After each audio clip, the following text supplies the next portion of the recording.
অবশেষে কাকুর কণ্ঠস্বর মিলে গেছে। কালীঘাটের কাকুর কণ্ঠস্বর মিলে গেছে মানে কি? মানে টাকা ভাইপোর কাছে পৌঁছেছে।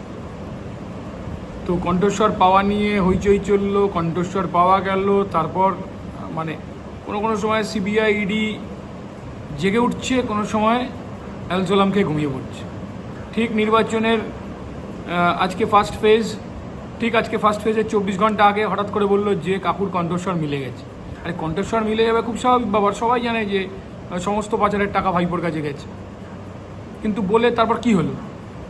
এমন বিজেপি এমন প্রার্থী দিল, প্রার্থী নিজেই অবাক হয়ে গেছে, মানে বিজেপির অন্য কর্মীরাও নেতারাও অবাক হয়ে গেছে। তো নিচের কর্মীরা ভাবছেন বোধহয় এই বিজেপি তৃণমূলকে টাইট দেবে, কাঁচকলা করবে।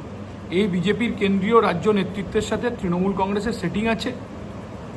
কালীঘাটের কাকুর কণ্ঠস্বর মিলে গেলেও ভাইপো অবধি পৌঁছানো যাবে না। কালীঘাটের কাকু ওই সেটিংয়ের কথা জানেন, ওই জন্য কালীঘাটের কাকুই দেখবেন বলেছেন আমার মনিব অবধি কেউ পৌঁছতে পারবে না। তো কালীঘাটের কাকু সেটিং জানে, আর বিজেপির নিচের তলার কর্মীরা জানেন না। তৃণমূলকে, দুর্নীতিগ্রস্ত তৃণমূলকে বিজেপি টাইট দেবে না। বিজেপি বরঞ্চ চায় রাজ্যে তৃণমূল কংগ্রেস বহাল তবিয়তে থাকুক, আর তৃণমূল কংগ্রেস চায় দেশে মোদীর সরকার থাকুক। ওই জন্য লাভ দিয়ে 42টা আসনে তড়িঘড়ি করে প্রার্থী।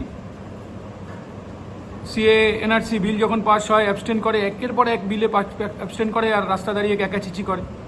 কাজেই কালীঘাটের কাকু তার কণ্ঠস্বর পাওয়া গেছে মানে ও টাকা অভিষেকের কাছে গেছে। তো আগেই জানা ছিল, নতুন কিছু নয়। কিন্তু এরপরও সিবিআই ইডি শুধু ভোটের আগে মাঝে মধ্যে জেগে উঠবে আবার ঘুমিয়ে পড়বে, জেগে উঠবে আবার ঘুমিয়ে পড়বে।